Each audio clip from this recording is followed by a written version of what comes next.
साहित्य निधि में आप सुन रहे हैं शरद चंद्र चट्टोपाध्याय का लिखा हुआ उनका प्रसिद्ध उपन्यास पथ के दावेदार धारावाहिक रूप से। आज सुनिए भाग 4। दूसरे दिन वो मामो जाने के लिए ट्रेन में जा बैठा। साथ में एक अर्दली और ऑफिस का एक हिंदुस्तानी ब्राह्मण भी था। तिवारी डेरे पर ही रहा। लंगड़ा साहब अस्पताल में पड़ा है, इसलिए अब उतना भय नहीं है। तलवरकर ने तिवारी की पीठ ठोंकर कहा, चिंता करने की कोई आवश्यकता नहीं है। कभी कोई घटना हो तो मुझे खबर देना। ट्रेन छूटने में लगभग 5 मिनट की देर होगी कि सहसा अपूर्व चौंक कर बोल उठा, वही तो। तलवलकर गर्दन फेरते ही समझ गया कि वही गिरीश महापात्र है। वही ठाट बाट वाला बाहाँदार कुर्ता, हरे रंग के मोजे, वही पंप शू और घड़ी। अंतर केवल इतना ही है कि इस बार वो बाघ अंकित रुमाल छाती की जेब के बजाय गले में लिपटा हुआ है। महापात्र इसी ओर आ रहा था। निकट आते ही अपूर्व ने पुकार कर कहा, क्यों गिरीश जी, मुझे पहचान सकते हो? कहाँ जा रहे हो? जी हाँ, पहचान रहा हूँ। कहाँ के लिए प्रस्थान हो रहा है? इस समय तो मामू जा रहा हूँ, तुम कहाँ चल रहे हो? गिरीश ने कहा, जी ऐनाज से 2 मित्रों के आने की बात थी, लेकिन बाबूजी मुझे लोग झूठ मूठ तंग करते हैं। हाँ, ये अवश्य है कि लोग अफीम और गांजा छिपा कर ले जाते हैं, लेकिन बाबू मैं तो बहुत ही धर्मभीरू आदमी हूँ। लेकिन कहावत है ना, ललाट की लिखावट मिटी नहीं जा सकती।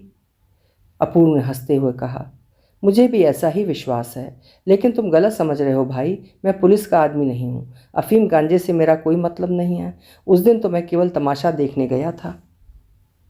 तलवरकर बोला, बाबू मैंने अवश्य ही कहीं देखा है आपको। गिरीश ने कहा, इसमें कोई आश्चर्य नहीं बाबू, नौकरी के लिए मैं कितनी ही जगह घूमता रहता हूँ। अच्छा अब जा रहा हूँ बाबू, राम राम। इतना कहकर वो आगे बढ़ गया। अपूर्व ने कहा, इसी सव्यसाची के पीछे पीछे चाचा जी अपने दल बल के साथ इस देश से उस देश में घूम रहे हैं तलवलकर। ये कहकर वो हंस पड़ा, लेकिन तलवलकर ने इस हंसी में साथ नहीं दिया।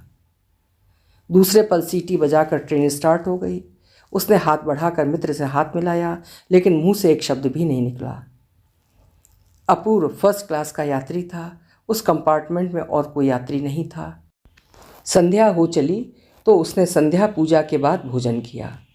उसका ब्राह्मण अर्दली सवेरे जलपान रख गया था और बिछौना भी बिछा गया था। भोजन करने के बाद हाथ मुँह धो तृप्त हो इत्मीनान से बिस्तर पर लेट गया। लेकिन उस रात 3 बार पुलिस वालों ने उसे जगाकर उसका नाम, काम और पता ठिकाना पूछा।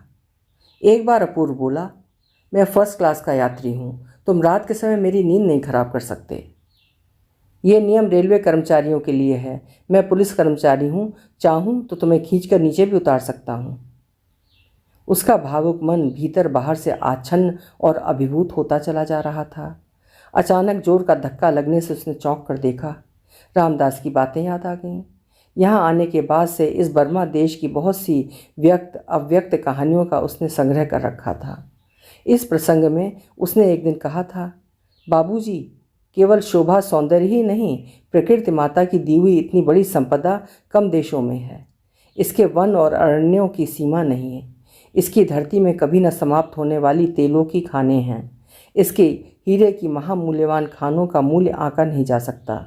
और विशाल वृक्षों की ये जो गगनचुंबी बातें हैं, इनकी तुलना संसार में कहाँ है। बहुत दिनों की बात है, यहाँ के बारे में जानकार एक दिन अंग्रेज बनने की लालची दृष्टि अचानक इस पर आसक्त हो उठी। बंदूकें तोपें आईं, लड़ाई छिड़ गई। युद्ध में पराजित दुर्बल शक्तिहीन राजा को निर्वासित कर दिया गया। उसकी रानियों के शरीर के जेवर बेचकर लड़ाई का जुर्माना वसूल किया गया। इसके बाद देश की मानवता, सभ्यता और न्याय धर्म के कल्याण के लिए अंग्रेज राज शक्ति इस विजित देश का शासन भार ग्रहण कर उसका अनेक प्रकार से कल्याण करने के लिए तन मन से जुट गई।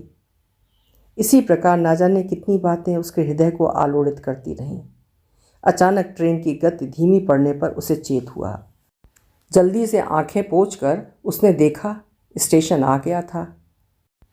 बचपन से ही स्त्रियों के प्रति अपूर्व के मन में श्रद्धा की अपेक्षा घृणा की भावना ही अधिक थी। भाभियाँ मजाक करती तो मन ही मन दुखी होता, घनिष्ठता बढ़ाने आती तो दूर हट जाता। माँ के अतिरिक्त और किसी के सेवा या देखभाल उसे अच्छी नहीं लगती थी। किसी लड़की की परीक्षा में पास होने के समाचार से उसे प्रसन्नता नहीं होती थी। यूरोप में स्त्रियां कमर कसकर राजनीतिक अधिकार पाने के लिए लड़ रही थीं। अखबारों में उनके समाचार पढ़कर उसका शरीर जलने लगता था, लेकिन उसका हृदय स्वभाव से ही भद्र और कोमल था। वैसे वो नर नारी का भेद न मानकर प्राणी मात्र को अत्यंत प्रेम करता था। किसी को तनिक सा भी कष्ट देने में उसे हिचक होती थी। इसीलिए भारती को अपराधी मानते हुए भी उसने दंडित नहीं होने दिया।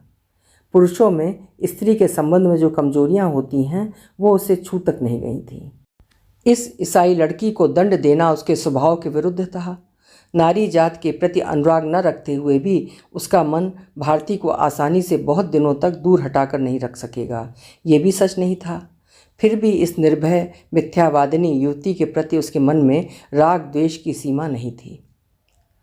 उसे मामू आए 15 दिन हो गए हैं। यहाँ से कल परसों तक मिथिला जाने की बात है। ऑफिस से लौटकर बरामदे में बैठा मन ही मन सोचने लगा। नारी स्वाधीनता के संबंध में उसका मन अपनी सम्मति देना नहीं चाहता था। इसमें मंगल नहीं है। यह धारणा उसकी रुचि तथा संस्कार पर आधारित थी। शास्त्रीय अनुशासनों में भी इनके प्रति गंभीर अन्याय है। इस सत्य को भी उसका न्यायपरायण मन किसी प्रकार स्वीकार नहीं करता था। लेकिन आज जिस कारण अचानक ही उसकी धारणा मिट गई, उसका विवरण इस प्रकार है। जिस 2 मंजिले मकान में उसने कमरे किराए पर लिए हैं, उसकी निचली मंजिल में एक बर्मी परिवार रहता है। सवेरे ऑफिस जाने से पहले उनके परिवार में एक अनर्थकारी दुर्घटना हो गई। उनकी 4 लड़कियां हैं, सभी विवाहिता हैं।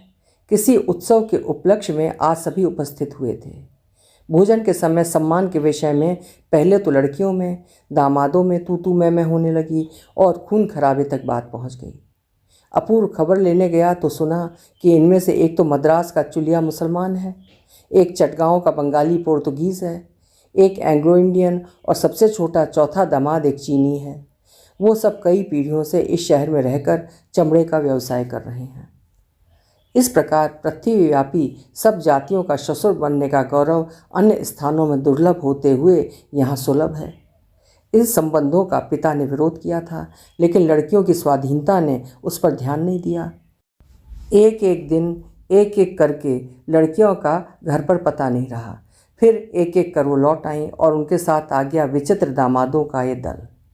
उनकी भाषा अलग, भाव विचार अलग, कर्म और स्वभाव अलग। शिक्षा संस्कार किसी के साथ किसी का मेल नहीं मिलता।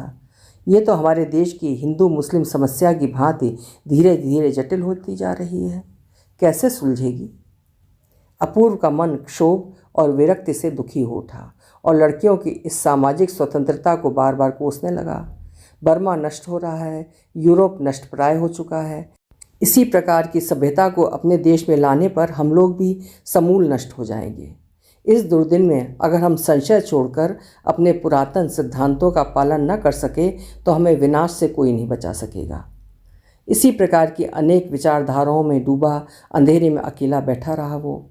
लेकिन दुर्भाग्य, ये सीधी सी बात उसके मन में एक बार भी नहीं आई कि जिस मुक्ति मंत्र को वो जीवन का एकमात्र व्रत मानकर तन मन से ग्रहण करना चाहता है, उसी की दूसरी मूर्ति को हाथों से ठेलकर मुक्ति के सच्चे देवता को ही सम्मान सहित दूर हटा रहा है।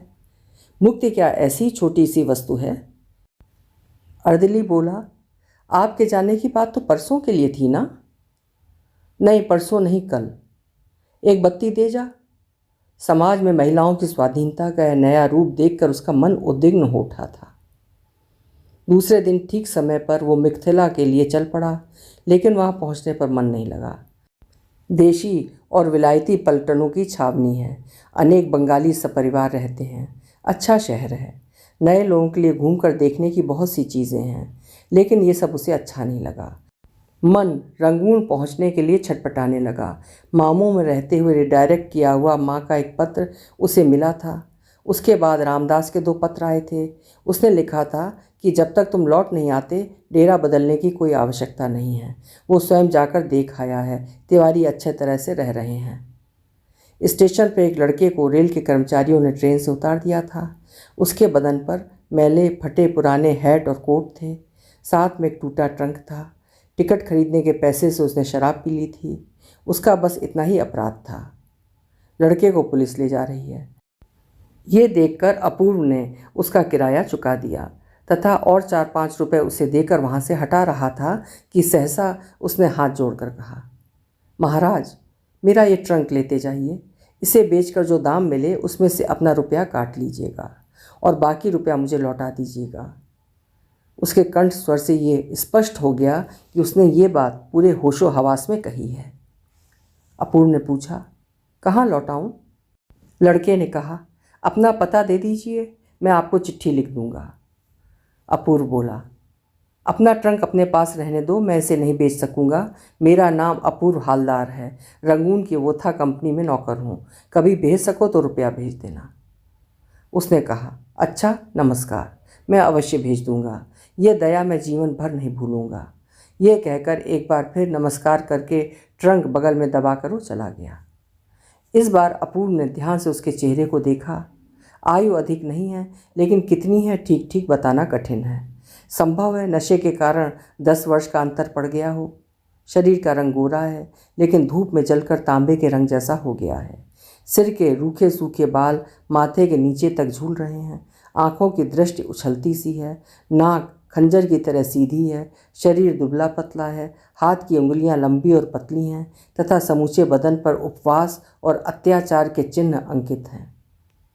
टिकट खरीदकर अपूर्व ट्रेन में जा बैठा और दूसरे दिन 11 बजे रंगून पहुंच गया। जब तांगा डेरे पर पहुंचा तो देखा तिवारी को जैसे कोई उत्कंठा ही नहीं। बरामदे का दरवाज़ा तक नहीं खुला। गाड़ी की आवाज़ सुनकर भी नीचे नहीं आया। उसने दरवाजे पर पहुंचकर पुकारा, तिवारी, ए तिवारी। थोड़ी देर बाद धीरे से बड़ी सतर्कता से दरवाज़ा खुला। क्रोध से पागल अपूर्व कमरे में घुसते ही अवाक और हतबुद्धि हो गया। सामने भारती खड़ी थी। ये कैसी मूर्ति है उसकी? पैर में जूते नहीं, काले रंग की साड़ी पहने हैं, बाल सूखे सूखे बिखरे हैं, शांत चेहरे पर विषाद की आभा है। उस पर कभी क्रोध भी कर सकेगा, ये विचार अपूर्व मन में ला ही नहीं सका। भारती बोली, आ गए? अब तिवारी बच जाएगा। अपूर्व ने पूछा, उसे क्या हुआ? भारती ने कहा, इधर बहुत से लोगों को चेचक की बीमारी हुई है, उसे भी हो गई है। आप ऊपर चलिए, स्नान करके थोड़ी देर आराम करने के बाद नीचे आइएगा। तिवारी अभी सो रहा है, जागने पर बता दूंगी। अपूर्व आश्चर्य से बोला, ऊपर के कमरे में? भारती बोली, हाँ, अभी कमरा हमारे अधिकार में है, मैं चली गई। खूब साफ है, आपको कोई कष्ट नहीं होगा, चलिए। कमरे में फर्श पर संवार कर अपने हाथों से बिस्तर बिछाकर बोली, अब आप स्नान कर लीजिए। अपूर्व ने कहा, पहले सारी बातें मुझे बताइए।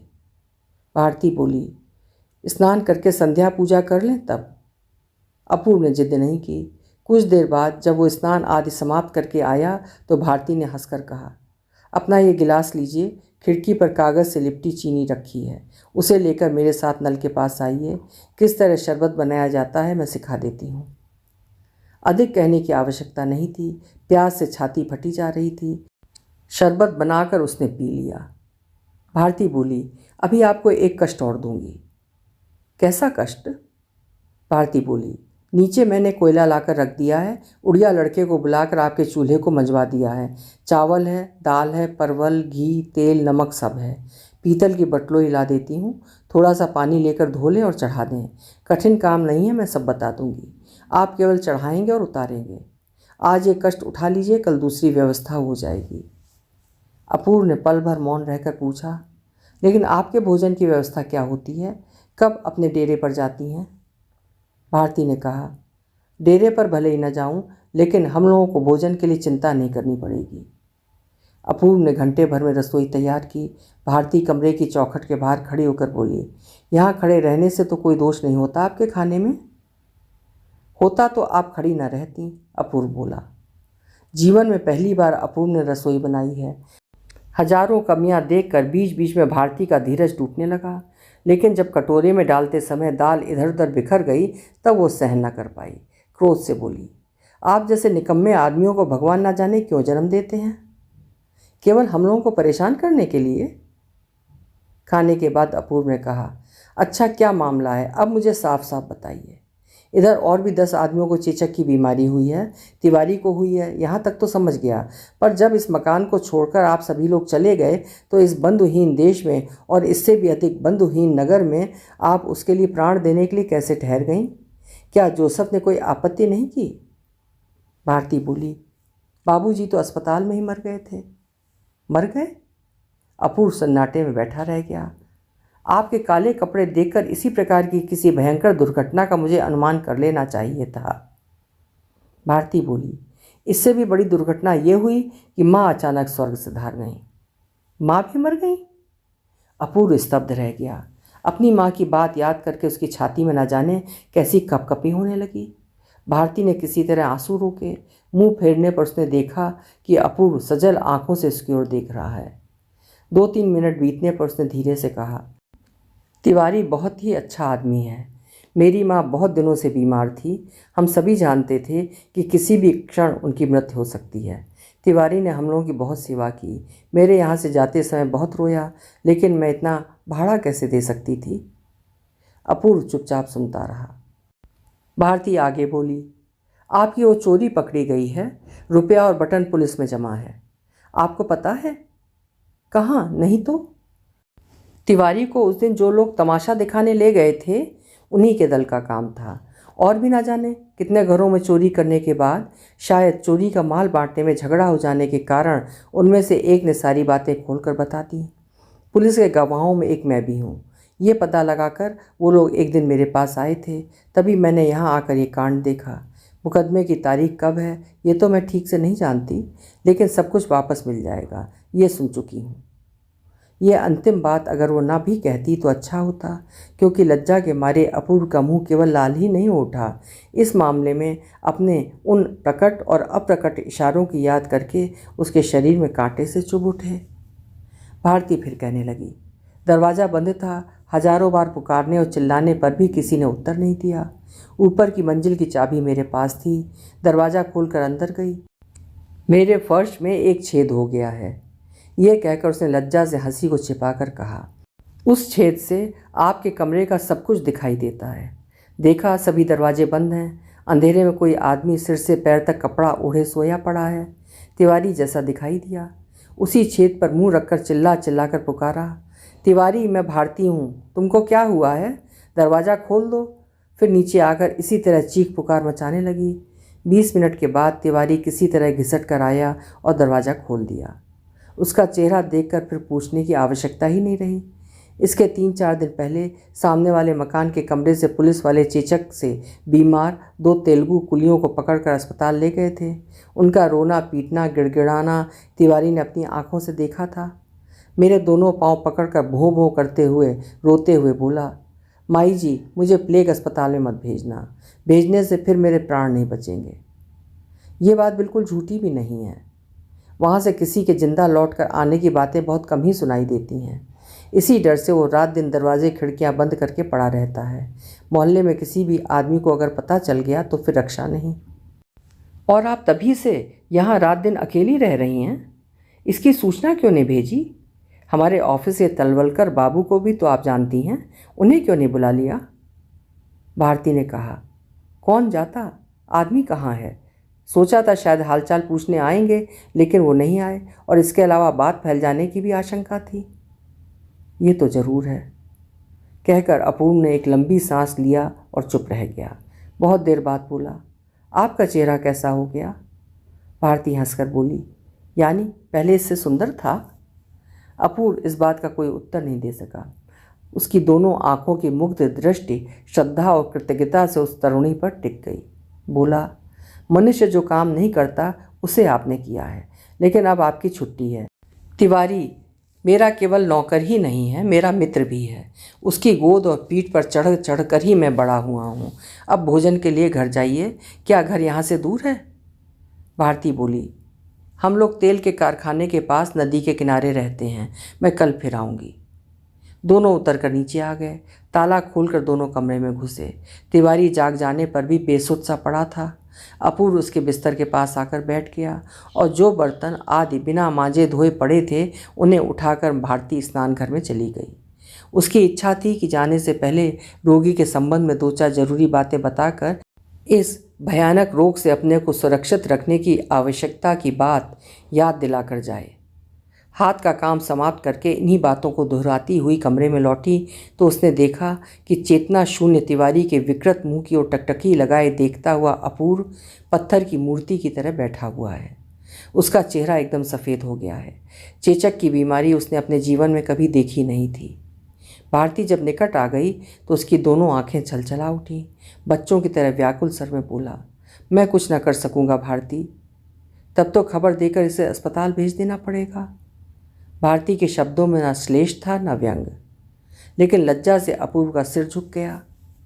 भारती बोली, दिन रहते ही कुछ कर देना ठीक रहेगा। आप कहें तो घर जाते समय कहीं से अस्पताल को टेलीफोन करती जाऊं। वो लोग गाड़ी लेकर आएंगे और इसे यहाँ से उठाकर ले जाएंगे।